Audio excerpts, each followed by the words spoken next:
Your baking crash course starts now. So let's start from the absolute bottom of the skin and work our way out. This is clearly not touched by any makeup product except for primer. So let's start with a little bit of concealer. I'm going to go in with a tried and true. This is the NARS Radiant Creamy Concealer. This is in the shade Light 2.75, and we're going to go in with this one. It's thicker, it's hydrating, it is creamy, and I'm going to use this to actually conceal my under eye area. You can see I've got some purpleness going on, and this is more closer to my skin tone. So I'm going to use this to actually conceal, and then we will top it off with a different concealer to brighten. You absolutely don't have to take that extra step. You can just do one concealer if you want, you know, obviously. Going to concentrate it on my under eye area and then move up and outwards to fade it. To bring up that concealer. Also, when working with concealer, it helps to look up so you get into all those fine lines that we all know and do not love. I'm also going to throw some on my lids. It is a great primer for eyeshadows. I just take the point of the Beauty Blender and pop it on there. Gosh, such a difference. Oh my gosh. That is such a good concealer. It will always be a good concealer, okay? Good grief. And to top it off, we're going to go in with the Hourglass Concealer, and we're just doing a little bit just on the inner corners and fading it outwards just to do some brightening. I love the brightening technique. You already know this. Right there in the center. ×2. Using that same Beauty Blender, concentrate it on the center of the face, inner corner of the eye, and fading out. Sometimes it's easier if you do one eye at a time when using the baking technique, so that way you can hold your eye up and place your powder instead of moving around. And with that creates the potential of your concealer moving, sliding, and then you have to fix that before you bake. One important step is to be sure that everything is placed where you want it, because once you bake, it is super hard. Like, you have to restart that spot once it is set, because once you bake it on, like, once it's baked, it is baked. Okay? Baked, caked, staying put. So one tip that I do want to throw out there to you, if you're doing this baking technique, if you're trying it and it's new to you, I would definitely recommend hydrating concealers. Almost dropped it. Hydrating concealers, just because that amount of powder that we are using is definitely going to take away moisture. So anything that is hydrating and that can help counteract the baking and the dry look of the powder, you need something that is hydrating, something that is dewy, something that isn't going to make you look extra dry. Like, the kind of concealer you use matters. Try to focus on hydrating, even if you have oily skin, because that powder is just going to... Now, powder wise, I'm going to talk quickly because I need to move quickly, because I don't want this stuff to set in any fine lines. So very quickly, I'm going to show you some tried and true powders that the whole beauty community knows and loves. Givenchy Prism Libre, that is one of my personal favorites. Laura Mercier Translucent Loose Setting Powder, such a fabulous product. We know and we love that one. RCMA, this company creates products for makeup artists, okay? They know what they are doing. This is a tried and true as well, been in the game for a very, very long time. And of course, the Huda Beauty Easy Bake Baking Powder. This is in the shade Banana Bread, and we all know this one. We all love this one.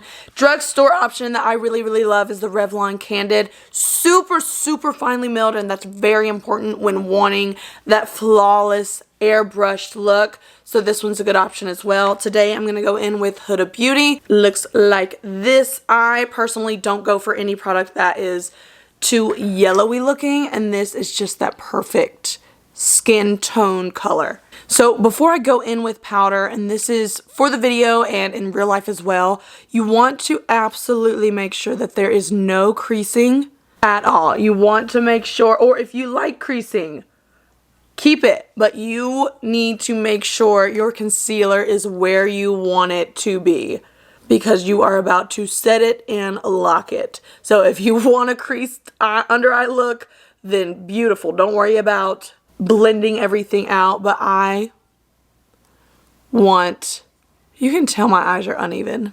I want no creasing. I want a flawless look. So now I'm going to dip in the same damp beauty blender, and I'm just going to pick up a little bit of product. If you feel like you have too much, absolutely just pat some off in your hand.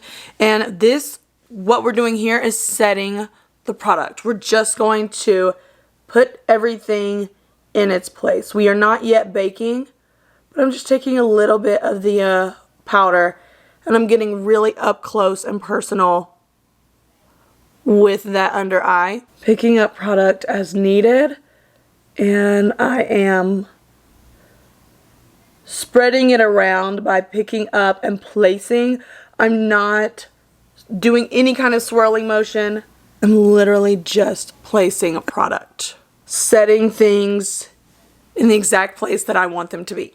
Everything looks smooth, placed, and ready to go. And another tip, while I am taking just small amounts of the setting powder, I'm going to actually pop some on my lids as a pre-eyeshadow technique, and it's going to absolutely make blending and having a smooth application process like that. This is going to change the eyeshadow application game. You should try this if you haven't.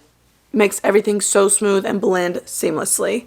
Okay, now everything is set under the eyes. So at this point, we have blended our concealer flawlessly and we have set it into place. If you wanted to stop here, you could absolutely stop here and go on about your day, but this is a baking 101 video, so I'm assuming you want the baking. Let's hop right into it. Okay, so what we are going to do is pick up a stupid amount of baking powder, loose baking powder. I have a powder puff here, and I have a damp beauty blender. I'm just going to go in with the damp beauty blender because it's going to pick up more because it is damp. So let's get into this. Literally got my loose setting powder, and I'm just going right in a ridiculous amount, okay? I am going to look up and place, going up the side of the nose just a little bit because it's going to add some contrast to the nose, help add more shadows. Look at that. That's a stupid amount, but let's go ahead and do the other side. Definitely want to make sure that you are looking up so you can get it in those fine lines and wrinkles and have everything set how you want it. Don't forget, we are stamping it in, not swirling. You bake whatever places you see fit. There is not, of course, any rules in makeup, but there aren't specific places where it's like, don't bake there. Wherever you notice on your specific face that makeup tends to move, it never stays put, it slips, you're excessively oily in those places, that is totally a judgment call on your own behalf. Right here, I'm gonna bake as well because I went a little low here on my bronzing, and we can sharpen that right up. We can fix it right away. So same here.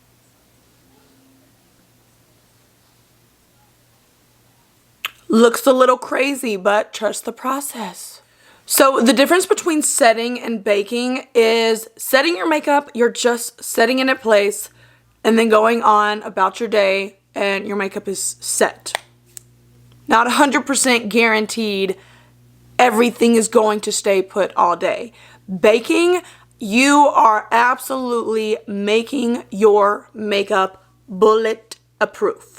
Okay, so what baking is the ridiculous amount of product is going to, of course, it's building up on your face and it's sitting there, and your body heat, that body temperature that we naturally give off, is all of a sudden trapped in between the ridiculous amount of product and your skin. It can't go anywhere. So it is literally baking / cooking the product, the makeup product, the concealer, onto your skin.